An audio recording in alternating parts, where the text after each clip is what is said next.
my fellow oddities, and welcome to how to beat every Mortal Kombat character in a fight. Today we're going to be talking about all of the different techniques, methods, strategies, game plans that you're going to have to use to beat every single one of the Mortal Kombat 1992 characters. So basically just all the characters from the original Mortal Kombat game. We're going to be talking about how to beat them in a fight, assuming you are on their sort of level of superhumanness. Not any specific superpowers or anything like that, but you're able to at least compete with them, because if we were just like regular people, then we would all just die horribly, and obviously that would be boring. So without further ado, let's get started with the first character, Scorpion, aka Hanzo Hasashi. Now, in order to beat him, it's going to have to be a very technical fight, okay? You can't be going in here scrapping with Scorpion. It's not going to work that way, because it's not very respectful sort of fighting, and it's something that's going to piss him off. And you definitely don't want to do that. So getting into a scrap with Scorpion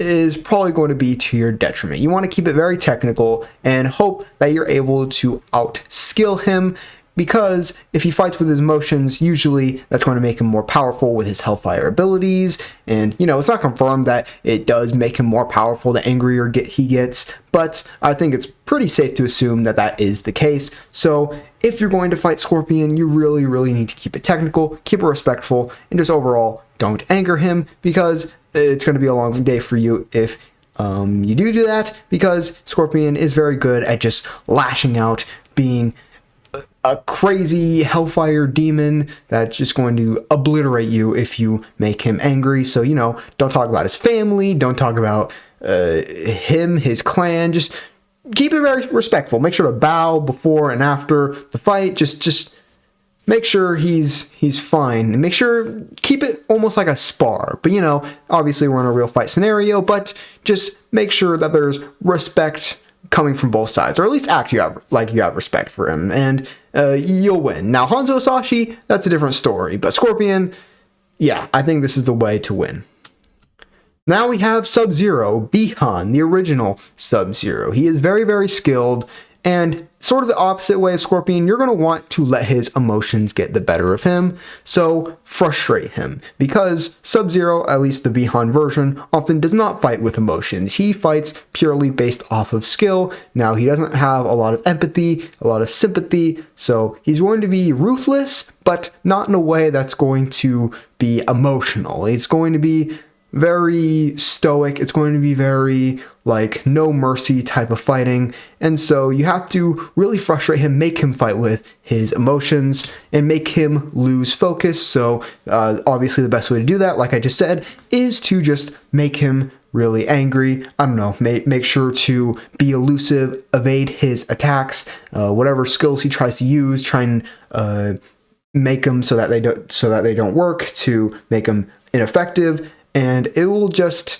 make it a lot easier to find the openings within him, because he's going to get a lot more scrappier, a lot more sloppy, and it'll allow you to kind of keep up with him and use your technique that will be superior at that point when he is a bit more sloppy to, I guess, get the KO, get the finishing blow in on him.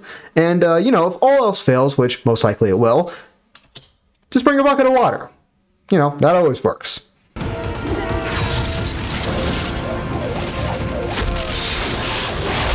So, without further ado, let's go on to the next character. Now, this character, obviously the champion of Mortal Kombat, Liu Kang, so you're going to have a lot of trouble with this one. But what you have to do is be unpredictable, alright? You can't be any one of these other fighters, a Goro, a Shang Tsung, preferably someone who hasn't fought a million times before, like those two other characters, or a Shao Kahn, for example, again.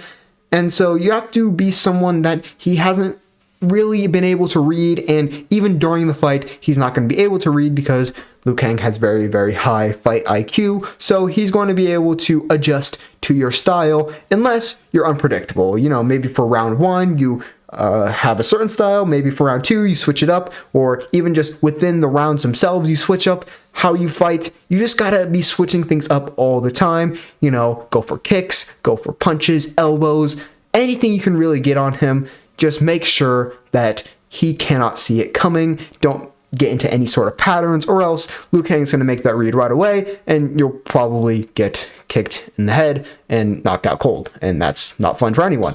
You also have to make him underestimate you, because, you know, Liu Kang, he's one of those characters that really rises to the occasion, alright? If he fights someone like Goro, Shang Tsung, Shao Kahn in these big tournaments that are leading up to something, that are leading to the savior of Earthrealm, then he is going to be very, very focused. He is going to be very, very prepared for those types of battles. But if you're just like a regular guy, if you make sure to kind of, I don't know, not be super aggressive, kind of like be on your back foot for a little bit and kind of let him come to you a little bit, it'll allow him to underestimate you, because what's most likely is that you're not one of those crazy overlords that has a huge reputation for having really, really great skills. So you got to have him underestimate you, because we have seen that he has had the tendency to underestimate opponents, such as Katana from Mortal Kombat 9, and also you're not going to be able to, you know, frustrate him like you are able to do with Bihan, because usually he is pretty good at keeping his emotions under wraps, unless it's an extreme situation such as Mortal Kombat 9, where, you know, time travel and all that stuff and all his friends are dying. And so, I mean, if you can kill all his friends, then maybe it can work out. But for the most part, making him underestimate you and not really take you seriously is probably the best way to go. And then finally, take advantage of his sympathy. He is not going to kill you. Shaolin monks, they are pacifists. I mean, you know, they still beat people up, but like, you know, they won't kill anyone. They won't kill anything. So you got to make sure that, you know, when he is, you know, not really taking it as hard on you, that you're bringing it way, way harder back at him. Make sure you show no mercy. Make sure you make it rough. You make it tough for him. And, you know, he's obviously going to assume, if you've done what the previous one suggests, that you are not, you know, as good a fighter as him. So he's going to take it a bit lighter on you. And that's when you take advantage of his sympathy, as it says, and you really, really go for that kill. But, you know, for the most part, this is a pretty tough fight. But yeah, moving on. We got another pretty tough fight with Raiden. Honestly, spray and pray. Just throw, hoping something lands, because Raiden is a god. Yeah, I don't even know if gods can be knocked out. I don't know if that's like a thing. So yeah, I don't really know how this is going to work. Consult the other gods for advice. They probably know a way to beat Raiden. You're going to have a really, really tough time with this one. And if all else fails, take his hat. That's probably the source of his power. Anytime Raiden doesn't have his hat, you can tell throughout the Mortal Kombat franchise, he is often getting beat up. So, yeah, that's all I really have for Raiden. It's a very, very tough fight for anyone that isn't also a god. And now we have Johnny Cage, and you want to use skill here. Johnny Cage, he is skilled. He is a very good martial artist. That's kind of the whole point of his character, with showing everyone that, hey, I can fight. But he's never been the most skilled out of everyone in the Mortal Kombat franchise. He has been outskilled by characters who are known for being very technical, such as Scorpion, Cyrax, Ermac even. You know, Ermac, he uses his powers, but to beat Johnny Cage, he had to use his fighting abilities, and he was able to do that, as we saw in Mortal Kombat 9, instead of having to use his like telekinesis abilities. I mean, I'm sure he used it in the fight. We didn't see the whole thing, but he probably used mostly skill, because that's what's the most effective against Johnny Cage when you are just technically superior to him. Don't threaten his family. I think this one's a pretty obvious one. If you've seen Mortal Kombat X, I mean, it would just be a bad idea, you know? Not that he would like get super angry or anything. I mean, he probably would, but that's not really the problem. The problem is, if you threaten his family, he's gonna glow green, and no one wants that. So yeah, kick him in the balls. You know, what he does to people is actually pretty effective against him himself. We've seen that he's pretty sensitive in that area, as is most men, but Johnny Cage especially seems to be vulnerable there. It seems to be a place a lot of people go to, mostly because he does it to other people, and, you know, they want to make him feel his own medicine, but still, it's pretty effective against him. So if you can, hit him right there. Now we have Sonia. This is the only female character here, and we're not gonna, like, assume that whoever you are is a male, because that would change the dynamic of how the fight would play out. But yeah, without further ado, use her overconfidence against her. Usually, Sonia is pretty overconfident. She doesn't like getting help from other people. She likes to really prove people wrong. She likes to stand up for herself, which, has come to her benefit and her detriment, both of which, because, sometimes, she gets a bit in over her head, and then sometimes she's able to overcome the odds. So, in this situation, you're really going to want to hope that it's the former, and really, try and get her, or try and challenge her in some specific way that's going to make her handicapped, sort of, like, I don't know, fighting by only using your fists or something like that. Because Sonia, oftentimes, she's going to be up for the challenge because of her overconfidence. So, I don't know, any way that could be advantage for you, but disadvantage for her would be the right way to go there. Make it physical. Sonia has never really been the character to be like super good at like grappling or whatever, anything like that. That's mostly Kano's deal, which kind of makes sense why they're rivals. But Sonia is mostly good at striking range and also longer range, because she's, she uses her blasters, her ring blasts, and also she's pretty good at kicking and, just normal hand-to-hand stuff. But in terms of like grappling and grabbing people and throwing them to the ground, that's never really been her forte. I mean, she has shown a little bit of it in stuff like Mortal Kombat 11, but, obviously she was played by Ronda Rousey there, so, they added some moves that were like MMA style because, Ronda Rousey was an MMA fighter. But generally, Sonia isn't really known for that sort of stuff. And take her down. She has a lot of these crazy leg kicks, crazy moves, and if she tries to do them against you, it'll be pretty easy to counter because, obviously video game characters, so most of their moves are pretty telegraphed.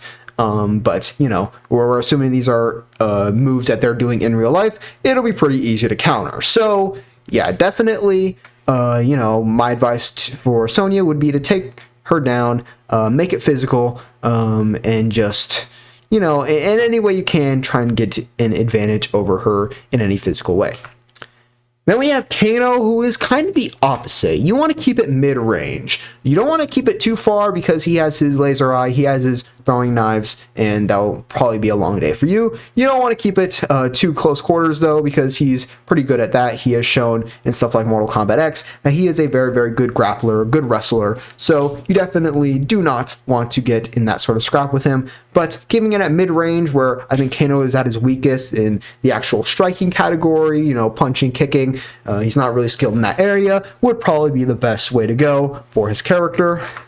Don't punch his eye. I feel like this should be pretty self-explanatory, but, punching metal things hurts, so you probably shouldn't punch his metal eye. He also has a chance of like firing right as you're punching it, and that would probably hurt your hand, or more. So yeah, I wouldn't recommend it. And also attack his heart. God, I can't speak. Attack his heart cybernetic. He's had this in a lot of the games, I think most of them. I don't really know what it does actually. Usually it doesn't really like fire or anything. It's not really anything that has been explained, and looks mostly like it's just there for aesthetic purposes, but I would assume that it's some sort of heart cybernetic that I don't know, like keeps him alive, probably. I don't know. It's never really been explained that thoroughly, so I would assume that it probably helps his heart in some way, which probably got damaged in some way, probably the same way that he lost his eye or something like that. Just attack it and hope that it does do something to him that weakens him. Yeah, that's it for Kano. Then we have Reptile. Reptile is a character who's going to be very quick. you know, that's kind of what he's been known for. He had that one special move in Mortal Kombat X where he was like slowing down time, and you were kind of in Reptile vision, like how the Flash has the Flash vision, Quicksilver has the Quicksilver vision where everything slows down. Reptile kind of had something like that in Mortal Kombat X, so he's known for being quick, he's known for being elusive. So you gotta time him. You gotta make sure, you know, you're not gonna be as fast as him, but timing beats speed every day of the week. So you gotta make sure you're very, very focused. You gotta make sure you're aware of your senses, you're using your senses in order to get the timing in just correctly for you to attack him coming in. You also want to use your senses when he is invisible. He does go invisible, which means you can't use your eyes, but that doesn't mean you can't use your ears. It doesn't mean you can't use your sense of touch. A lot of things can be used in order to sense Reptile besides just eyesight, and multiple characters have demonstrated this in the past, so definitely make sure you're focused and in tune with your other senses and not just relying on your eyes. And finally, if all else fails, remember, he's just a jobber, so you automatically win. Goro. Now, Goro is obviously the long-reigning champion of Mortal Kombat, or former champion of Mortal Kombat, so he is pretty well known for being strong, but you gotta be elusive. You know, that's what gave Liu Kang such an advantage, is the fact that he is a smaller guy. I mean, smaller in terms of like Mortal Kombat. Obviously, he would probably still tower over most regular people, but still, he was very small for a fighter, and so he was able to be elusive, dodge Goro's huge looping attacks, and, you know, evade that big, strong, those big, strong fists, the power, all of that. That's what you have to do. You really have to focus and make sure that you're not getting hit cleanly, because if you do, it's most likely night-night. You have to get his respect, ideally pretty early. You got to really get him with a few punches, whether it's to the head, to the body, anything. In fact, I would probably recommend going to the body because, you know, Goro is probably pretty used to getting hit in the head, and Mortal Kombat characters don't really go to the body that much, so he probably wouldn't be very used to someone just cracking him in the ribs or something, so I would definitely recommend doing that. And attack his arms one by one. I think this is a pretty smart strategy. You want to wear down those big arms he has, you know, almost Canelo style. You want to punch him out, make sure that his biceps are bulging out from all the punches, all of that. It's going to make it harder. It's going to make it hurt to try and throw those punches, and they're going to tire him out, and that's when you can get the advantage in the actual just regular fighting, to the head, to the body, all that stuff, because those arms won't be as big of a threat as they once were, and he also won't be able to block him as easily, because not only is his head going to hurt, but his arms are going to hurt if he tries to block. So it's kind of a win-win there. And then we have Shang Tsung, and I forgot how to do the PowerPoint here, so I guess you're just able to see all the things. Yeah, I kind of messed up there. But Shang Tsung, don't overestimate him. Use everything you've learned thus far, and pull his hair. Now, starting with the first one, don't overestimate him. Usually people would say don't underestimate someone, but for Shang Tsung, he isn't actually as strong as a lot of people make him out to be. Yes, he was the final boss in Mortal Kombat 1, but remember, he was never the champion, and he got beat by the great Kung Lao when he was younger, when he was in his prime, and that same great Kung Lao was beaten pretty easily by Goro. Obviously, style make fights, but I think it's fairly okay to say that Goro is a better fighter and stronger than Shang Tsung, and Liu Kang beat Goro, and so it really shouldn't have been a surprise that he beat Shang Tsung, and I feel like Shang Tsung just isn't as good a fighter as a lot of people say he is. You know, he's been beaten by multiple people, you know, Kung Lao, Katana. Obviously, most of this is from NRS, where you have the chapter system, and that's kind of wonky in terms of power scaling, but it still happened, so I'm still going to count it here. Use everything you've learned thus far. You're going to have to use everything, because he is someone that can obviously shapeshift into anybody, so you're really going to have to remember everything you've learned for every other character, and, you know, really focus up when he switches to, let's say, Scorpion. Remember, keep it technical, keep it respectful. Even though he's not going to have the same mindset, he's still going to have the same powers and abilities, and also same thing for Johnny Cage, Sonia, Kano, all those characters, you're going to have to make sure that you're really, really focusing up and really, really remembering the exact details of how to beat everyone. And then lastly, pull his hair. He usually has pretty long hair, both on his face and on his head, so I would definitely recommend doing that because it would give you a nice little advantage. It's why most MMA, boxers, whatever, they usually have their hair tied up in some way because, well, I mean, usually it's against the rules, but like still, it discourages people from like pulling their hair and stuff, which it would probably be pretty common if their hair was out. But this is a real fight, so you can do whatever you want. Just, you know, yeah, pull his hair. Awesome. That's it for this video. Make sure to like and subscribe, as it says on the screen. For anyone who doesn't know, well, if you've seen his channel, you probably know. This is based off of Hopero MMA's channel. He makes a lot of really cool MMA, more specifically UFC channels, and this is kind of like his entire structure, the way all his videos are. So definitely go check him out. I'll put the channel link in the description below. Makes really, really cool videos. They're mostly just like this, you know, what the UFC fighters or how to beat the UFC fighters, or how to beat the UFC champions, whatever. It's a cool channel. All right. So if you're into MMA, if you're into UFC, go check it out. It's not just like how to beat people, but it's also like who should this person fight, who is the best in this weight class, stuff like that. Usually it's more unique than that because, you know, he's really good at just making up video ideas out of basically the same things every single time, which I wish I was as good as him in doing that. But yeah, definitely go check him out. Make sure to check out the links in the description also to my merch store and my Mortal Kombat Retold podcast, as well as my Twitter and my Instagram. Also, make sure to give this video a like so that more people get to see it, and subscribe, turn on the notification bell. And that being said, that's it for this video. I messed up my words. That's over. Oh my god, I messed up again. That's it for this video, my fellow oddities. I'll see you next time. There you go. I should not be struggling with the outro this far into my career, but somehow I am. Bye.